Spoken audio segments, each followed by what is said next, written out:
Again, good morning. This meeting is being recorded, but I do want to let you know that when we go into breakout rooms, the breakout rooms will not be recorded. A bit more of housekeeping before we begin. I want to remind everyone to put themselves on mute. Please check right now to see if you're on mute, and if you're not, put yourself on mute. You can put questions into the chat. And there will be an opportunity for questions and answers at the end of our session today. So today we will talk about some questions that came up at our last charter chat.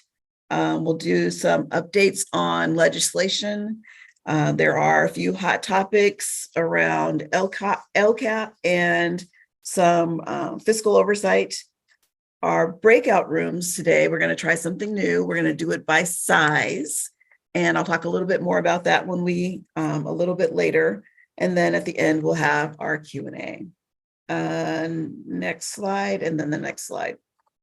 So that's our agenda for today.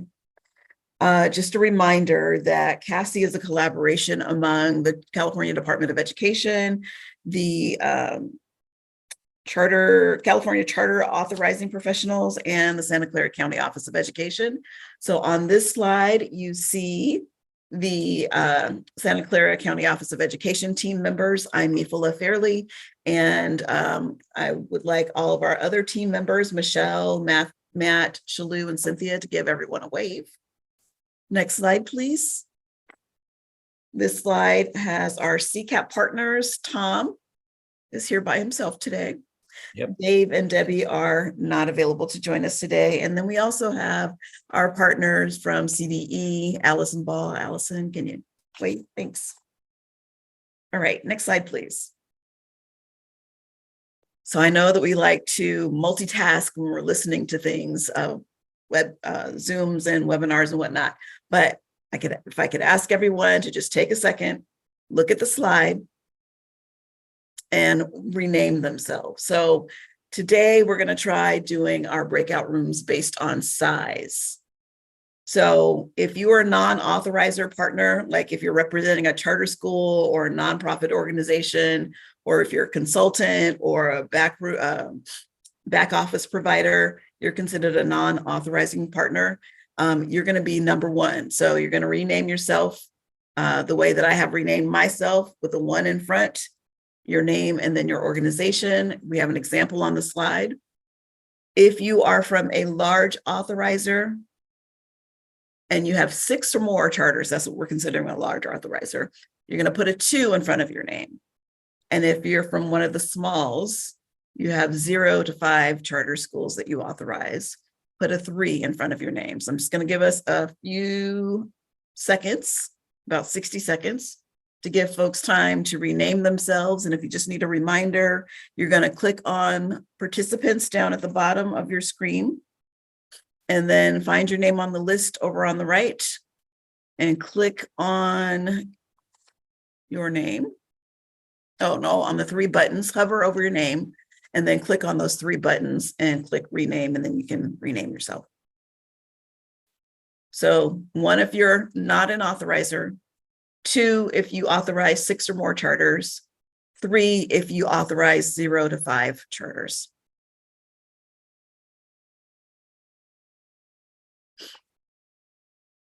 And it looks like almost everyone has renamed themselves.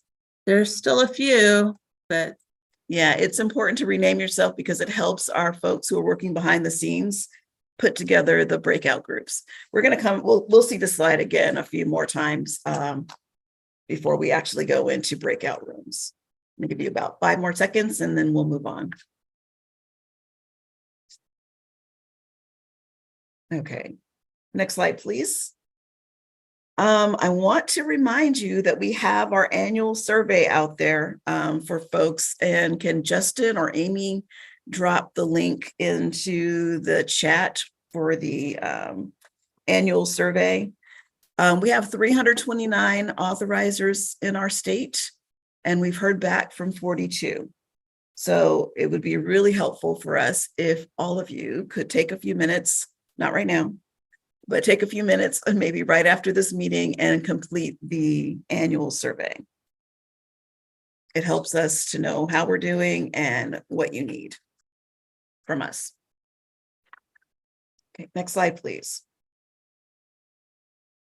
So we receive a lot of questions on a lot of different topics, and we don't always have an answer at the ready. So we've started doing this parking lot.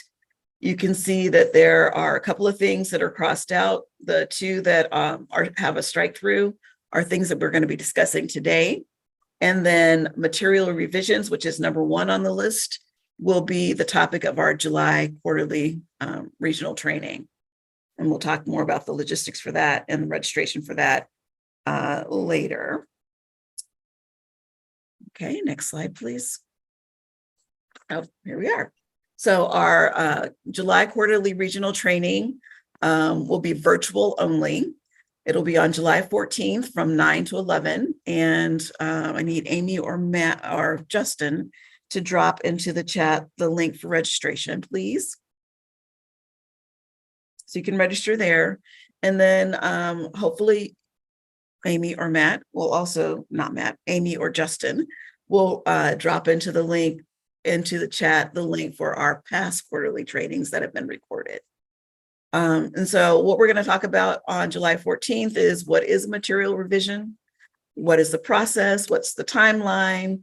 Can you appeal a court? Can charter schools appeal material revision? How material revisions, how should a material revision found in a renewal petition be treated? And then we'll have some scenarios that we will work through as a group.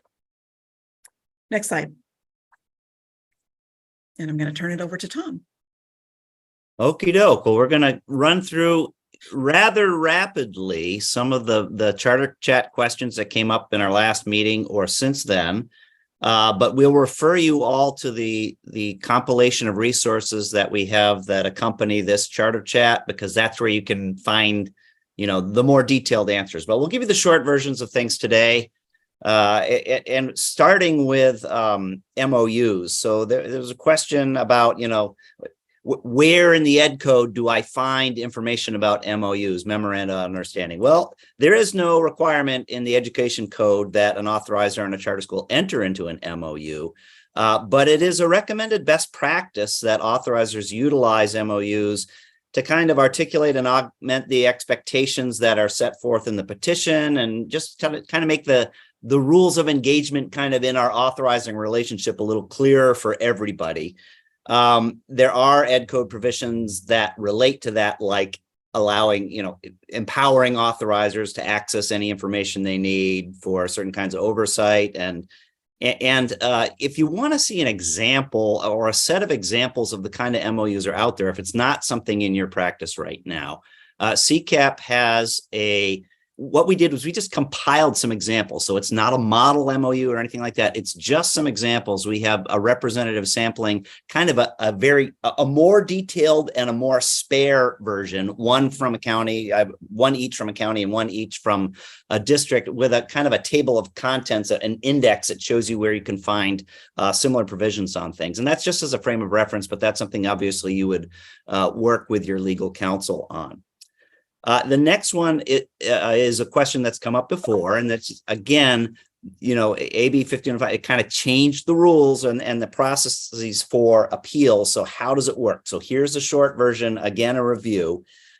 For an initial petition, the petitioner submits a petition with that signed certificate of completion to the school district, and that starts the clock running.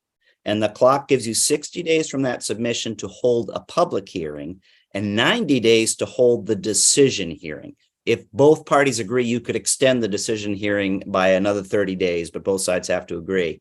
But the other thing to bear in mind is 15 days before the decision hearing is when you have to publish, you have to post your findings and recommendations so that the petitioners have a chance to kind of review them and address to their satisfaction in the hearing what they think about them. The other thing is just, as a practical matter, lining all these sort of timelines up with your regular board meeting calendar is an important thing to look at to see what your actual deadlines may be when you factor in. So for county appeals, if the district denies a petition, the charter petitioner can appeal to the county. They submit their appeal both to the district and to the county. And part of the reason for that is if what they submit to the county has material changes from the version that they've submitted to the district, the county has to kick that back to the district, remand it back down for the district to hear it again. And the district then, if the district denies it a second time, the petitioner can go back to the county a second time. But the idea is if you're appealing to the county, you have to be talking about the same petition, not one that's like very different from what the district got a chance to review. So then at the county level, within 30 days of denial by a county, if the county denies it as well, the petitioner shall submit can submit to the State Board of Education their assertion that the process below was an abuse of discretion. So remember, we talked about this before. It used to be that, you would go to the state board and they would hear the whole thing afresh. It's called de novo in legal parlance.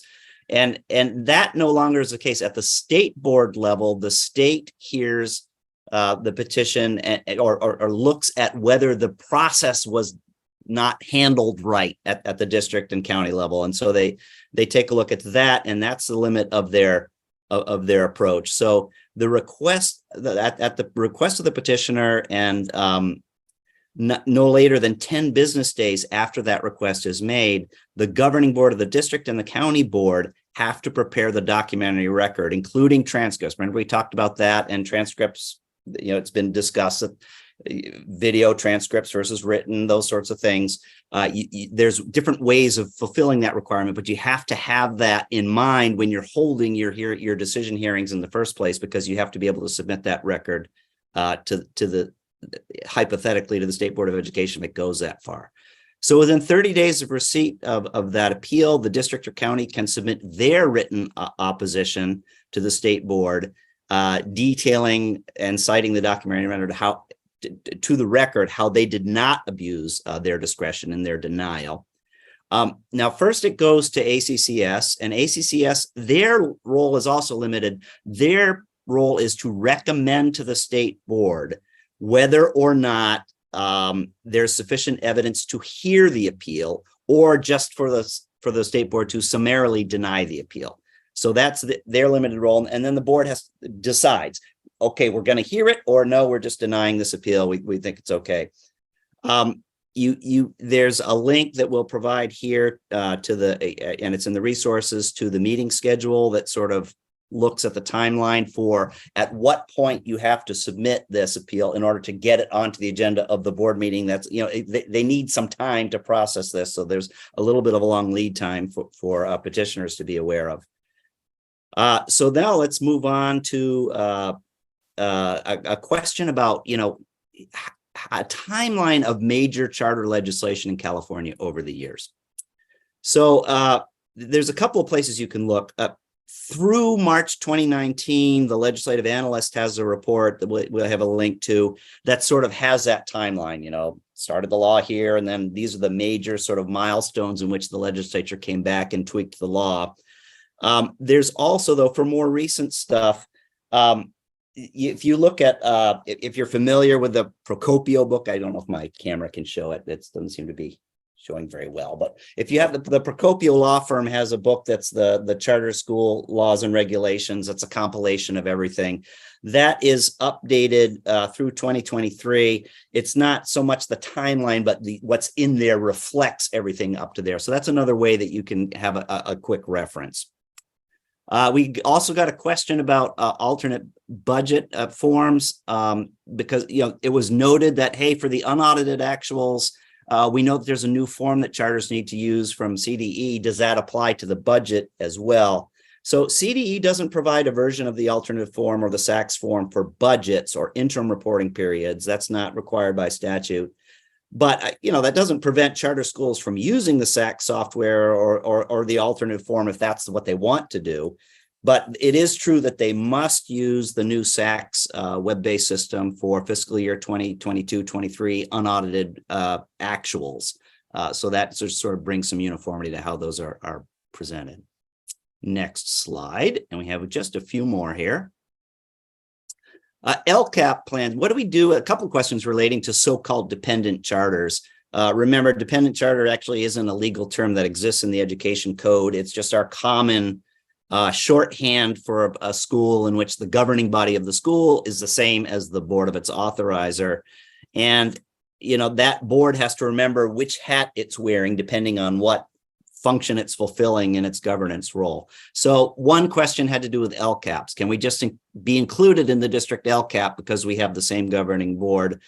And the answer to that is a charter school is an LEA for this purpose. So all LEAs are required to complete their own LCAP. So that would mean the dependent charter school has to complete its own and not just be kind of folded into the district LCAP. It also has to complete its own budget and budget overview for parents.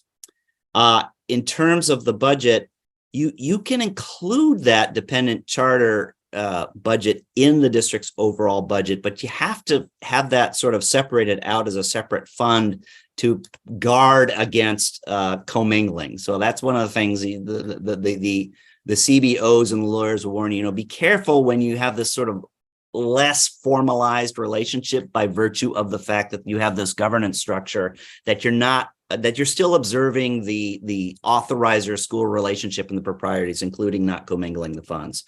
One best practice, just to sort of remind everybody about this relationship, is you will see boards that will sort of recess as the district board, convene as the charter board, take care of business, and then close that one and come back and switch hats again.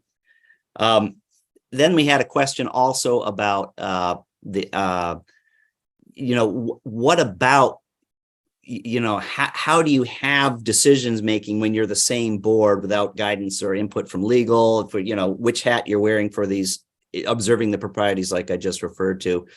And here again, it is sometimes tricky to navigate, to remember what hat you're wearing. If you have any tough questions, it's a good one to just bounce off your lawyer to make sure you do it right. But basically, the short version is remember what role you're playing at a different time, and assume, like, if we were to analogize this to there was a separate board, how would this be handled, and sort of go through the motions that way. That's it for those, and look at the resources again for more detailed answers. Thanks, Tom. Michelle, next slide, please. All right. Well, there has been a flurry of activity in the legislature as June 2nd is approaching, which happens to be the last day to pass bills out of their initial houses. In fact, both the Assembly and the Senate are meeting as we speak.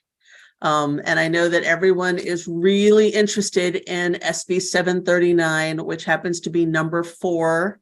And it was supposed to start at 9:30, and at 10 o'clock, they still hadn't started yet. So I am waiting Michelle, with bated breath on 739. Michelle, I can give you an update on that if you like. Oh, good. Please tell me. It just passed, unanimously voted aye, 28-0.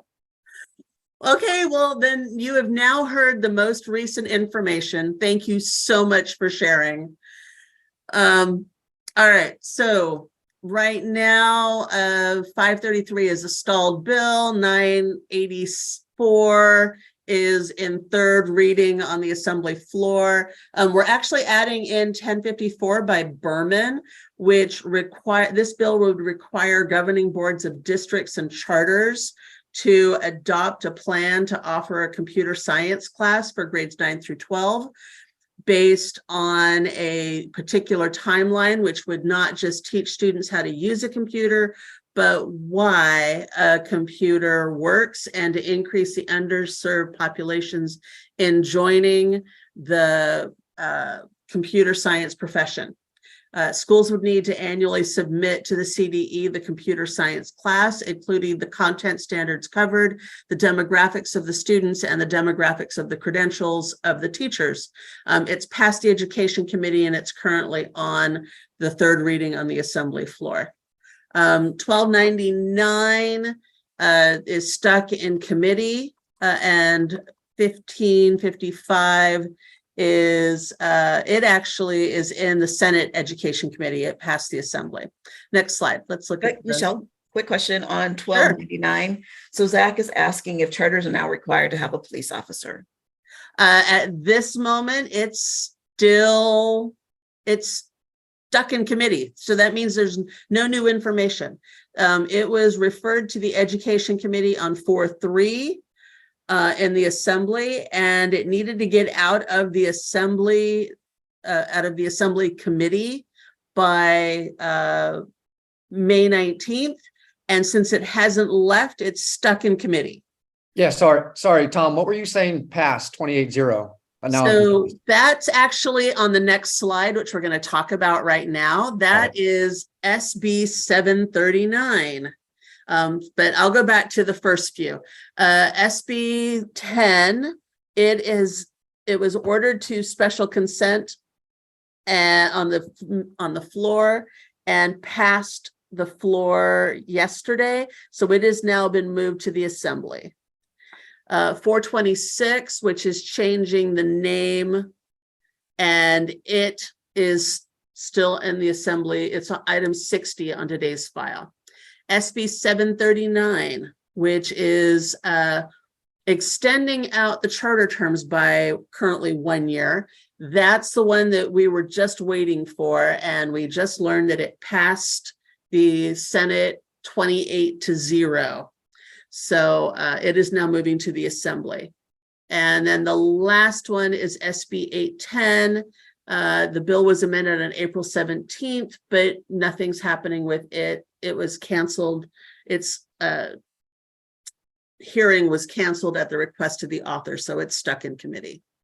So that is the most up-to-date information that we have currently on the legislative updates. Next slide. Tom. Okay, so state board action. It was kind of a heavy charter content heavy meeting this month. First of all, they had another over 100, 140 or something, a whole ton of non-classroom based funding determinations that the board made. The short version is mostly schools ask for 5 years, and mostly the board grants the amount that they asked, which is usually 100, but not for a full 5 years. Then there was the important development. They've added to the list of approved verified data sources. So they remember they brought in WestEd to take a look at another whole list of potentially valid and reliable assessments, and took the department's recommendation to add 10 more to the list. They made some other little tweaks to some of the previous ones, how they're sort of identified grades and things like that. And they tweaked a little some of the things about how these things are considered in the future. But basically the big takeaway is that there's now 10 more verified data approvals there. They also did consider and the notice of intent to revoke one of the board authorized charters. That's now the oversight resides with LACO, but the chartering authority still was with SBE. We talked about this last time, and they had sort of intended to move ahead the last time. That went back and came back up, and now they've decided to revoke it. And I think that the school actually just decided to voluntarily kind of close versus having that process play out. The next meeting of ACCS is on June 13th, and you can find all the agenda and minutes and all the information for the board meetings at that link, the first link, and the information on the ACCS at the second. Great. Thank you, Tom. Next slide, please. So here is this slide. Once again, you're going to see it one more time before we go into breakout rooms. But this is for folks who joined since the last time we saw it. And I'm going to actually call out those names. Jason from Stockton and Nisha. Please take a look at this slide and rename yourself If you are an authorizer and you have 0 to 5 charters, you're going to put a 3 in front of your name. If you are a large authorizer, meaning that you have 6 or more charters, you're going to put a 2 in front of your name.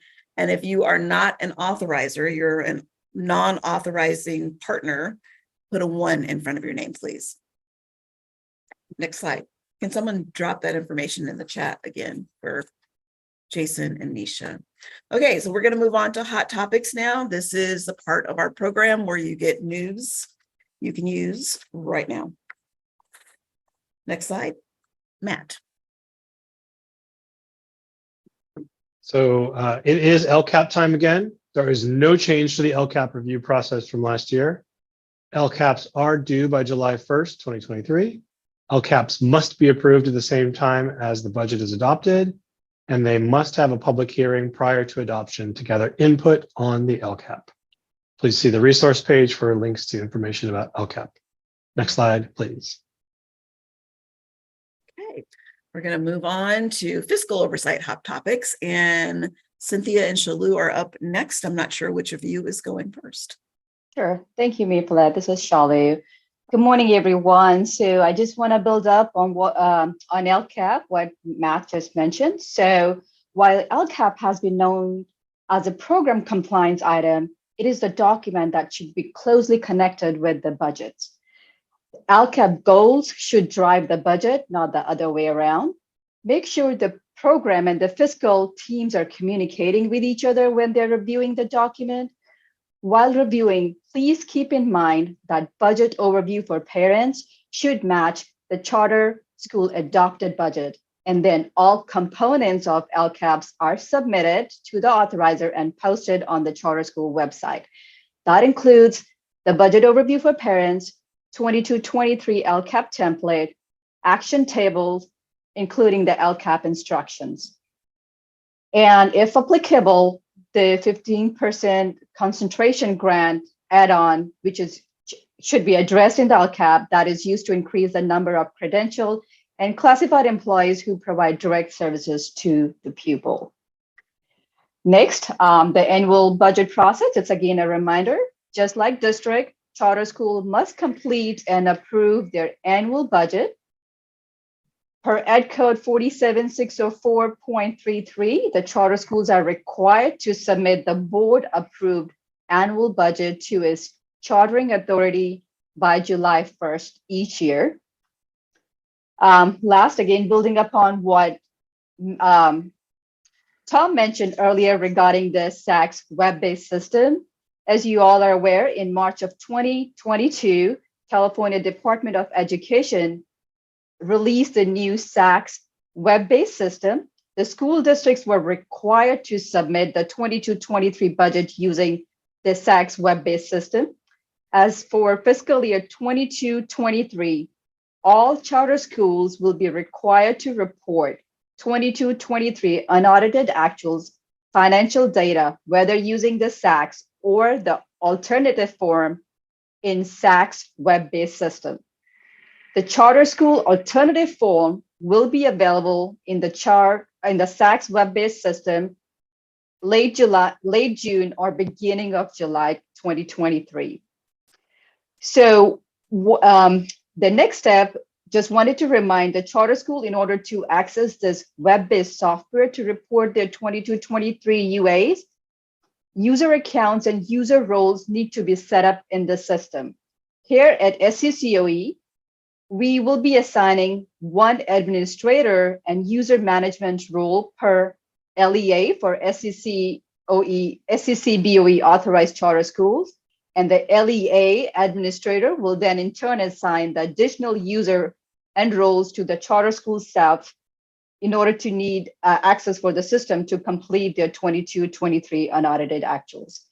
Please note, the charter schools will not be able to import their data from alt form directly into the web-based system. They would need to key it in, and the form should be available again late June or early July. And we encourage charter schools and authorizers to review the resources available. The link is in the resource page to be familiar with the software and access and assigning role to the schools. Next slide, please.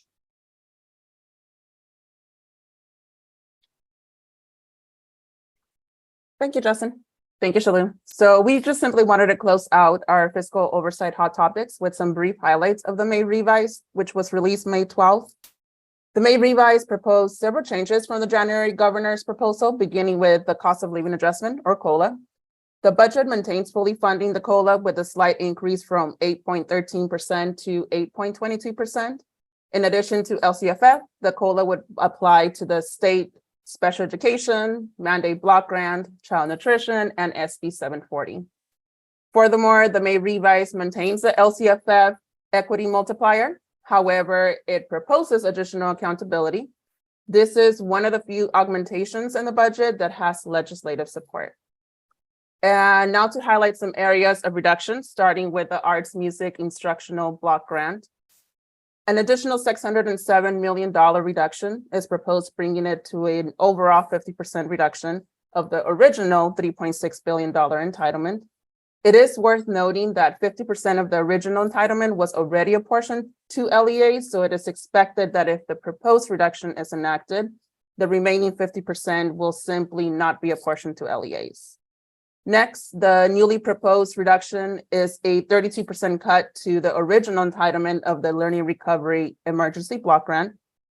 Please note that this entitlement has been apportioned to LEAs, so if the reduction is enacted, a funding recovery mechanism will need to be established. And lastly, the estimate for the arts and music and school funding, or Prop 28, was slightly reduced from the January governor's proposal. The funding rates from Prop 28 are currently unclear, since the number of preschool students eligible are unknown. Overall, please keep in mind that depending on the differences among the governor, Senate, and Assembly budget proposals, the constitutionally mandated June 15 state budget adoption may be a placeholder budget. Thus, charter schools may need to revisit their adopted budgets after the July 1st submission deadline. Next slide. Okay, so this is our last reminder to rename yourself. And I think the only person who needs to do that is Sharon Olkin. Sharon, if you are a non-authorizer, meaning that you don't, your organization does not authorize charter schools, you're going to put a 1 in front of your name. If you are an authorizer and you have 6 or more charter schools, then you're going to put a 2. And if you're a small authorizer with 0 to 5 charter schools, put a 3 in front of your name. All right, next slide, please. Okay, we're ready to move into our breakout rooms. This is a reminder to Amy and Justin to make the breakout room hosts facilitators and to post the link to the Jamboard in the chat so that our facilitators can grab that before we go, and facilitators and participants can grab the can open the Jamboard before we go into breakout rooms, since it won't be accessible once we get into breakout rooms. So just a quick reminder that start at the bottom. So for small authorizers, Michelle Sanchez and Ross Swearingen will be the facilitators for the group or groups. I'm not sure how many we'll have. And then Chris Armentrout and Neil McChesney will be the facilitators for the large authorizers groups. And Allison Ball and I will be the facilitators rather for the non-authorizer partner groups. We are going to have 6 rooms. Okay. And I have split up everybody to have 1 to 2 facilitators in each of those rooms. Great. Hey, just real quick, you'll note that there's a red congrats on the slide, because every month we ask around if somebody would like to consider serving as a facilitator, and Ross gamely agreed to do so, even though he is on the verge of retirement, as I understand it, for the 2nd time. So congrats to Ross, and thanks for nonetheless being willing to facilitate the discussion. By the way, if anybody ever wants to facilitate one of these breakout groups or CASI Charter Chat, just reach out to us because we like to kind of spread the wealth, and we like to see different of your faces helping lead us in discussion. Okay. So, Amy, are all of the facilitators hosts? Yes. Okay, great. Michelle or Tom, do you have anything to add before we go into breakout rooms? Any particular topic that we should be focusing on? Just usually what we say is there anything of our earlier discussion so far with the updates that people have follow-ups or want to talk about? And then what else is on your mind? What's got your hair on fire, as they say? Right. So, Amy, I think we're ready. Opening now.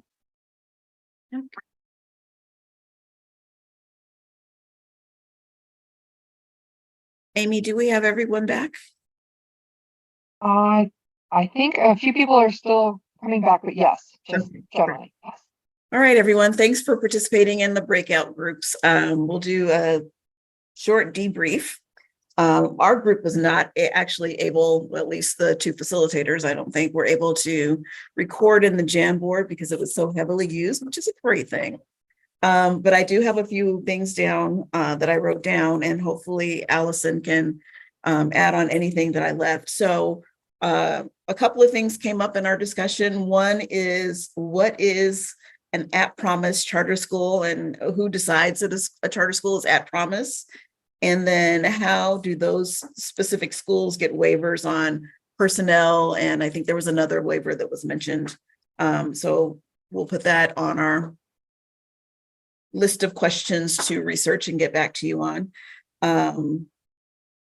The other is the other thing we talked about is the budget and the governor's budget, and the fact that charter schools are probably going to have to do some budget revisions based on any adjustments that the governor makes to his budget. A question that came up for CCAP is whether or not the conference will always be in June. And that came up because one of our non-authorizing partners is heavily involved in helping charter, well, a couple of them, with LCAPs and budgets, and June is kind of a busy time for those folks. So just wondering, CCAP. I can chime in on that. Actually, it's not solidified yet, but our exploration now for next year is early April. And probably Sacramento. We've gone south the last 2 years, so the thought is go north to Sacramento. Easter Sunday falls a little earlier this coming year, so I think it's March 31st or something, so that means it's not in the middle of that April period. The other factor, besides we've heard from fiscal people that June can be a tough time. Although it's interesting because when we surveyed our attendees last year, we said what month is good, and most people said we like June. But the other thing is CASBO is going to be much later this year, so they're going to be in that same time period in June when we have had CCAP. So another reason for us to look, we think, to early April in Sacramento. But stay tuned on that. Okay, great. Thanks, Tom. Okay, and then the last thing we talked about was educational partner engagement in the LCAP. We had a couple of consultants who are working with charter schools on their LCAPs, and what they're finding is that those charter schools are struggling with engaging educational partners to get feedback on their LCAP goals. And so when they're writing the LCAP and they're having to discuss, the input that they've gotten from their educational partners, they're struggling to do that. So I guess one thing that we might want to talk about is some strategies for authorizers to support charter schools in getting feedback on their LCAP goals. I think that's it for the non-authorizer group. So we're going to go to group 2, Michelle, which was large authorizers. Well, I'm going to let the other group go first because we've got a lot of stuff on ours. So Okay. we'll let the other large group go. Good morning, Neil McChesney from Contra Costa County Office of Education. We spent much of our time talking about SB 739, the kind of timeline implications for the completion of the legislative process, but also things like, can charter schools go up early and choose not to leverage the extension? And then how to match MOUs with the extension once again, things like that.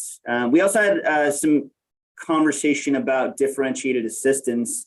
I don't know if Juwen or Indra want to share more about that since they were the experts in the room. That was primarily our two topics. Thank you, McNeil. And we had very similar conversations as well. SB 739 seems to be weighing heavy on everyone's mind right now. That it? Yep. Okay. I'm gonna have you go last, Tom. So Michelle or Ross? I can just say in group 3, 739 was another pressing issue. One of the comments was, I still don't understand exactly what SB 739 passing the Senate means. When does it become active? And so those are things that I'm sure will, as the day goes by or as days go by, we'll learn more about when it becomes law and how it impacts us. But those are some of the early questions, and so like more information on SB 739 and AB 1299, and also. Do we know if the LCAP public hearing needs to have access for remote public comment as well as in person public comment? So in other words, do you post it as in relation to a board meeting or to LCAP hearing? And so how is that posted? Is it posted as in the Brown from the Brown Act, or is it posted based on they have to come to the meeting to be able to discuss it? Assuming remote comment is not usually included. So that's again just part of the comment that they have. But any further information around the LCAP and comments in relation to the LCAP and where those comments are made, so that they're not a violation of the Brown Act. Okay. First, Michelle, do you want to talk about SB 739? Sure. So SB 739 is still in the legislative process. It has passed the Senate. It actually has to now go to the Assembly and go through the same process.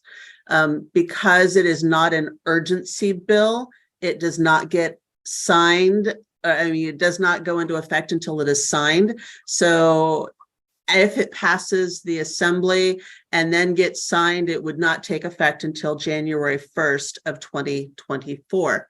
However, there is talk that the language in SB 739 would be added into the budget trailer bill, and then it would go into effect upon signature. But we don't have any information about what's going on with the budget trailer bill yet. So right now we're still focusing on 739, saying that it's going through the process. So it's passed the Senate and will now move into the Assembly and go through the Assembly process, which has to take place by middle of August. And it would then have to be, if it passes the Assembly, then it would go and be signed by the governor in September, and then it wouldn't take effect until January. Okay, quick question. I thought it started off in the Assembly. No, this is SB. It's Senate Bill 739. So it started in the Senate. Okay. It now goes to the Assembly. If it passes the Assembly as well, then it will go to the governor for signature. All right. And then the question about the LCAP hearing, it does have to be posted according to Brown Act. Correct. So it still has to have public comment, just like you would have for any of your regular Brown Act items. And then I think so the Executive question says, does it need to have remote public comment? So if you are holding your meeting telephonically, then you would have to have that provision. But because the state of emergency has lapsed, unless you have a reason for a telephonic meeting, there would not have to be remote public comment provided. So if your meeting is in person, then you would have to have in-person comment only. You follow all the Brown Act rules. Okay. And then was there, Michelle Sanchez, did you want to? Yeah, we talked about 739 as well, and then some further conversation about LCAPs and our LCAP addendums required if you're taking federal funds. And so some conversation about how do you know that your school site councils have had conversations about title monies if they're not doing a SIPSA. So we had some conversation with that. And then just some ideas for making sure that as the authorizer that you have seen their LCAPs after they've been approved, whether that's on their website, whether they're submitting it to you or through an online repository. And I think that was it, Tom or group, anything that I missed? Okay, great. Thank you everyone for participating and sharing out. Next slide, please. I found this on the web. Oops, my phone is talking. Okay, so we have a survey here for this meeting. I would like some feedback on how you think today went. Can Amy or Justin drop that into the chat? The link, please. And then next slide. We'll take time for, oh, we're over time. So if you have any questions, put them in the chat now. And we will try to get back to those next meeting. So a question popped up, said, when will we know if the renewal extension is included in the budget trailer bill? We won't know until the budget trailer bill gets done, and that won't happen until by the end of June. Okay, and real quickly, we will be sending out the slide deck along with our contact information. Next slide, please. And this meeting will be posted on the CASI website as well. And next slide. Oh, and then we have some upcoming events at the CCAP conference on June 13th and 14th. We will have a pre-conference. So it's basically a charter authorizing and oversight 101, everything you need to know in 2 half days. So there's that. And then CASI at CCAP will be presenting on non-classroom based oversight. And then our quarterly regional training on July 14th will be focused on material revisions. Hey, Mifla, can I just chime in very quickly? Just a point of information on the CCAP conference. If you've been getting our incessant emails, you know that yesterday technically was the deadline for the conference discount at the hotel. So we're telling people now is it's still worth checking with the hotel whether the discount is available. The website is still up and they say, call us. That website says, call us, because maybe we're trying to get them to cut us some slack. So don't rule it out yet. And if you're on the fence because you're not sure you're attending, our recommendation is book the hotel. You can cancel it up to 3 days before your arrival date. So at least you've got the discount secured. And then if your schedule works out, that part is taken care of. Good information. Thanks, Tom. All right. Make sure you drop any questions you have into the chat before you leave, and please take our survey for this meeting. Have a great day.